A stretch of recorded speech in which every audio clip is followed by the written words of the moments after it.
നമസ്കാരം.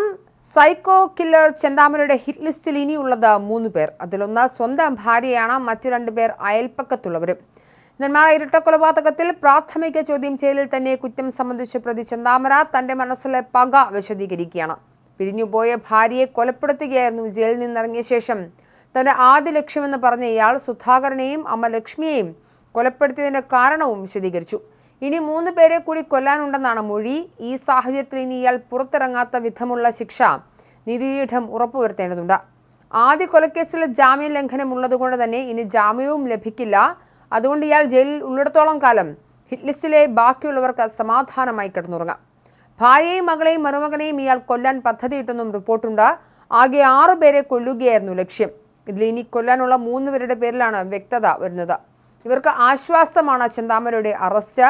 പോത്തുണ്ടിയിലെ വീട്ടിലേക്ക് ഭാര്യയെ വിളിച്ചു വരുത്തി വകവരുത്താനാണ് പദ്ധതിയിട്ടതെന്നും ഇത് സാധിക്കാതെ വന്നതോടെയാണ് മറ്റ് 2 പേരെ കൊലപ്പെടുത്തിയതെന്നും പ്രതി പോലീസിനോട് പറഞ്ഞു.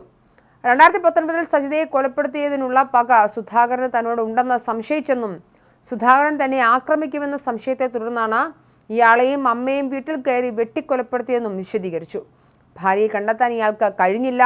ചെന്താമരയെ പേടിച്ച് പേരും ഊരുമൊന്നും വെളിപ്പെടുത്താതെ കഴിയുകയായിരുന്നു ഭാര്യ. അതുകൊണ്ടാണ് ഭാര്യയിലേക്ക് എത്താൻ കഴിയാതെ പോയത്. സജിതയെ കൊന്നതോടെ തന്നെ ചെന്താമര തന്നെയും വധിക്കുമെന്ന് ഭാര്യ മനസ്സിലാക്കിയിരുന്നു. അങ്ങനെയാണ് അവർ രഹസ്യ ജീവിതത്തിലേക്ക് കടന്നത്. വിശപ്പ് സഹിക്കാൻ വയ്യാതെയാണ് ചെന്താമര മലയിറങ്ങിയത്. അങ്ങനെ പോലീസിന്റെ പിടിയിലാവുകയും ചെയ്തു. സ്റ്റേഷനിലെത്തിച്ച് ചെന്താമരയ്ക്ക് ഭക്ഷണം നൽകിയിട്ടുണ്ട്. ഇതോടെയാണ് കുറ്റസമ്മതവും ഉണ്ടായത്.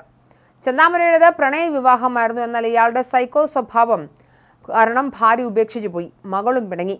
ഇതിന് പിന്നിൽ സജിതയാണെന്ന് കരുതിയാണ് സജിതയെ കൊന്നത്. നീളൻ മുടിയുള്ള സ്ത്രീയാണ് കുടുംബം കലക്കിയതെന്ന് ജോൾസ്യൻ പറഞ്ഞത് കേട്ടാണ് ചെന്താമര കൊല ചെയ്യാൻ തുടങ്ങിയത്.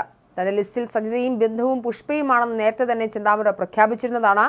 അങ്ങനെ വരുമ്പോൾ അയൽപ്പക്കത്തുള്ള ബിന്ദുവും പുഷ്പയും തന്നെയാകും ഭാര്യയുമാകും ഇയാളുടെ ഹിറ്റ് ലിസ്റ്റിൽ ഇനിയുള്ളതെന്നാണ് വിലയിരുത്തൽ. ജനരോഷം ശക്തമായതോടെ ചെന്താമരയെ നെന്മാറ പോലീസ് സ്റ്റേഷനിൽ നിന്നും പുലർച്ചെ ആലത്തൂർ ഡിവൈഎസ്പി ഓഫീസിലേക്ക് മാറ്റിയിരുന്നു. ഡിവൈഎസ്പി ഓഫീസിലായിരിക്കും വിശദമായ ചോദ്യം ചെയ്യൽ. നെന്മാറ സ്റ്റേഷന് മുൻപിൽ അർദ്ധരാത്രി വരെ നാട്ടുകാരുടെ പ്രതിഷേധവും നീണ്ടുനിന്നു. ലാത്തിവീശിയും ഗേറ്റ് അടച്ചുമാണ് നാട്ടുകാരെ പോലീസ് പിന്തിരിപ്പിച്ചത്.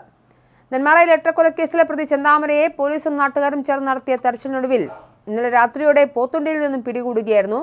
രാവിലെ മുതൽ തെരച്ചിൽ തുടങ്ങിയിരുന്നു. വൈകിട്ട് 7ഓടെ പോത്തുണ്ടി മാട്ടായി ക്ഷേത്രത്തിന് സമീപത്ത് നാട്ടുകാരായ ചിലർ ചെന്താമരയെ കണ്ടു. ഒരു പോലീസുകാരനും കണ്ടെന്ന് പറഞ്ഞതോടെ രാത്രി 9:30 വരെ തെരച്ചിൽ നടത്തിയെങ്കിലും കണ്ടെത്താനായില്ല. 10:30ഓടെയാണ് പോത്തുണ്ടി മലയിൽ നിന്നും കണ്ടെത്തിയതെന്നും ആലത്തൂർ ഡിവൈഎസ്പി എൽ മുരളീധരൻ പറഞ്ഞു. ആലത്തൂർ ഡിവൈഎസ്പിയുടെ നേതൃത്വത്തിൽ 125 പോലീസുകാർ സംഘങ്ങളായി തിരിഞ്ഞ് രാവിലെ മുതൽ നാടെങ്ങും തെരച്ചിൽ തുടങ്ങിയിരുന്നു. ചെന്താമരയ്ക്ക് 3 ഫോണുകൾ ഉണ്ടായിരുന്നു. ഒരെണ്ണം പൊട്ടിച്ചു കളഞ്ഞതായും മറ്റൊന്ന് സുഹൃത്തിനെ കൈമാറിയതായും പോലീസ് കണ്ടെത്തിയിരുന്നു. ആത്മഹത്യ സംശയിച്ച ജലാശയങ്ങളിൽ അഗ്നിശമന സേന പരിശോധിച്ചിരുന്നു. കിടാവർ നായയെ ഉപയോഗിച്ചും തെരച്ചിൽ നടത്തി. സുധാകരന്റെ ഭാര്യ സജിതയെ കൊലപ്പെടുത്തി ജയിലിൽ പോയ ചെന്താമര ജാമ്യത്തിലിറങ്ങി സുധാകരനെയും അമ്മ ലക്ഷ്മിയും തിങ്കളാഴ്ച രാവിലെ 9:15 വെട്ടിക്കൊലപ്പെടുത്തിയത്.